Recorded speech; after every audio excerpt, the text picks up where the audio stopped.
কবিতা এখন ডুয়ার্সের পক্ষ থেকে বিদেশি কবিদের নিয়ে যে ধারাবাহিক আলোচনার উদ্যোগ নেওয়া হয়েছে, আজ তার দ্বিতীয় পর্ব। আমাদের আজকের আলোচ্য কবি ক্রিস্টোফার জেমস। জন্ম 1975-এ, অর্থাৎ কবি বিনায়ক বন্দ্যোপাধ্যায়ের সমবয়সী বলা যেতে পারে। অনেক সময় দেখা যায় অনেক প্রতিভাবান কবি শুরুতে চোখের অন্তরালে থেকে যান। ক্রিস্টোফার জেমসের ক্ষেত্রে তেমন কিছু ঘটেনি। কাব্য সমালোচকরা যৌবনের প্রারম্ভ থেকেই তাকে অন্যতম প্রতিশ্রুতিবান ব্রিটিশ কবির মর্যাদা দিয়েছেন। 2002 সালে ব্রিটপোর্ট পোয়েট্রি প্রাইজ পেয়েছেন। 2003 সালে ও 2006 সালে পেয়েছেন Ledbury poetry prize. National poetry competition prize পেয়েছেন 2009 সালে। 2016-তে পেলেন Oxford Brookes international poetry competition prize. সুতরাং তার কাব্য প্রতিভার ধারাবাহিক স্বীকৃতি তিনি প্রতিনিয়ত পেয়েছেন। তার প্রথম প্রকাশিত কাব্যগ্রন্থ দ্য ইনভেনশন অব বাটারফ্লাই, 2006 সালে প্রকাশিত এই কাব্যগ্রন্থটি তরুণ কবির সারা জাগানো কাব্যগ্রন্থ হিসেবেই বিবেচিত হয়েছিল। তার দ্বিতীয় কাব্যগ্রন্থ the morning the mechanism broke and other poems, এই কাব্যগ্রন্থ পাঠক মহলে খুব বেশি সমাদৃত হয়নি, কিন্তু তার তৃতীয় কাব্যগ্রন্থ ফেয়ারওয়েল টু দি আর্থ বেশ জনপ্রিয় হয়েছিল। প্রখ্যাত এই ব্রিটিশ কবির কবিতার সঙ্গে আমার প্রথম পরিচয় ঘটে প্রায় 10 বছর আগে। তার কিছুদিন আগেই তিনি ন্যাশনাল পোয়েট্রি কম্পিটিশন প্রাইজ পেয়েছেন। যে কবিতার জন্য এই প্রাইজ পেয়েছিলেন তার নাম ফেয়ারওয়েল টু দি আর্থ। বন্ধুর বাবার মৃত্যুকে নিয়ে লেখা কবিতা। কবিতা পড়েই এতদিনের মৃত্যুকেন্দ্রিক ভাবনা ধাক্কা খেল। মৃত্যু বিষয়ক কবিতা, অথচ শুরুটাই অদ্ভুত।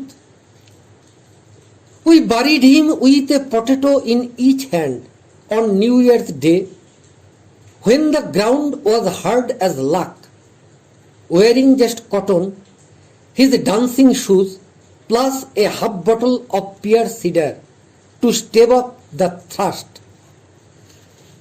কবিতা শুরু হয়েছে যেন ফাজলামো দিয়ে। হাতে আলু, পায়ে ডান্সিং শুজ, তৃষ্ণা নিবারণের উপকরণ, তাই দিয়ে শুইয়ে দেওয়া হচ্ছে মৃত্যু শয্যায়।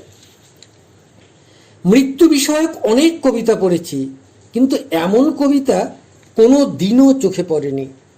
মনে হচ্ছে মৃত্যুকে নিয়ে চ্যাংড়ামো চলছে। আমার কবিতা সংক্রান্ত পরিচিত বোধ যেন হোঁচট খেল। মৃত্যু সংক্রান্ত যত কবিতা পড়েছি সবগুলোই কম বেশি গভীর দর্শনে পূর্ণ। ব্যাসদেব যেমন মৃত্যুকে দেখছেন অমোঘ নিয়তি রূপে, সর্বে ক্ষয়ন্তা নিচয়া পতনান্তাং সমুচ্ছয়া সংযোগা বিপ্রয়োগান্তা মরণান্তাং চ জীবিতাম। সমস্ত সঞ্চয় শেষে ক্ষয়, উত্থানের শেষে পতন, জীবনের অন্তিমে মৃত্যু। রসুল গামজাতব যেমন বলছেন, A thousand roads you build, but one thing clear, whichever road you take, you end up here. এর মধ্যে মৃত্যুর অমোঘতার বর্ণনা। রবীন্দ্রনাথ মৃত্যুকে দেখেছেন কখনো বধূ হিসেবে, কখনো প্রেমিক হিসেবে, কখনো সর্বশক্তিমান ঈশ্বর হিসেবে। তার ভাবনার গভীরতাও অতলস্পর্শী। Jibanananda Das, Shakti Chattopadhyay, Ezra Pound, Yeats, Eliot, Shepherd, Langston Hughes, Cummings, Octavia Paz, Auden, এদের প্রত্যেকের কবিতায় মৃত্যু চেতনার যে ছবি দেখেছি, সেখানেও মৃত্যুকে ঘিরে বিশেষ শব্দের এক আবহ সঙ্গীত তৈরি হয়েছে। কিন্তু ক্রিস্টোফার জেমসের মৃত্যু বিষয়ক কবিতা পড়ে অতীতের যাবতীয় অভিজ্ঞতার সঙ্গে বিন্দু মাত্র সাদৃশ্য খুঁজে পেলাম না। আপাত দৃষ্টিতে মনে হলো মৃত্যুকে নিয়ে অদ্ভুত রসিকতা চলছে, কিন্তু বেশ কয়েকবার কবিতাটা পড়ার পরে মনে হলো এটাও যেন এক আধুনিকতার বাঁক।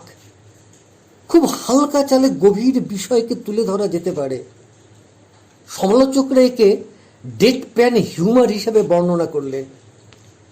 কবিতার শেষে এসে লেখক বলছেন, and yet my father never looked so smart, I kept expecting him to walk in, his brow steaming with rain, soil under his fingernails, smelling of hot ashes and compost, looking for a fresh tea in the pot.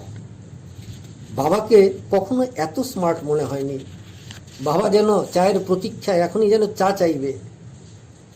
অদ্ভুত এই ভাবনা। সাহিত্য সমালোচক প্যাটেন যাবতীয় প্রথাগত সেন্টিমেন্টকে উপেক্ষা করে এই ভাবনাকেই মান্যতা দিলেন, ভরিয়ে দিলেন প্রশংসায় প্রশংসায়। তার কথায় এই উপেক্ষার মধ্যে দিয়েই অতীতের ইতিহাসকে, মানুষের চিরায়ত আকাঙ্ক্ষাকে ভিন্ন আঙ্গিকে তুলে ধরা হলো। Does a private contemporary burial echoes the burial rituals of earlier culture and civilizations, where death was seen as a journey requiring nourishment, the present and the past merge, the private grief becomes the universal? মৃত পিতা পৃথিবীকে বিদায় জানাচ্ছেন, অথচ তিনি পৃথিবীর যাবতীয় অনুভূতির সঙ্গে সম্পৃক্ত। সমালোচকদের কথায় he is becoming what he loved. পুনরাবৃত্তির আবর্তে ঘুরলে সাহিত্য এগোয় না, তাকে নিজস্ব দৃষ্টিকোণ থেকে ভিন্ন আঙ্গিকে নতুনত্বের সন্ধানে এগিয়ে যেতে হয়। এই এগিয়ে নিয়ে যাওয়ার প্রেক্ষিতে ক্রিস্টোফার জেমস সম্পূর্ণ সার্থক। ক্রিস্টোফার জেমসের কবিতা পড়ে মনে হয়েছে তিনি মোটেই পোস্ট মডার্নিস্ট নন। যারা নিও ফর্মালিজমের অনুসারী, যেমন Richard Wilbur, Charles Martin, Molly Peacock, Phyllis Levin, Marilyn Hacker বা মার্ক জার্মান, এদের কবিতার প্যাটার্নের সঙ্গে ক্রিস্টোফার জেমসের মিল অনেক বেশি। তার অধিকাংশ কবিতা খুব সহজবোধ্য, ছন্দের হাতও চমৎকার। বিকজ লাভ ইজ হার্ড কবিতাটির প্রথম কিছু লাইন তুলে ধরছি। I will sacrifice and struggle, I will poke and prod, I will fight and fuss, because love is hard, because love is hard.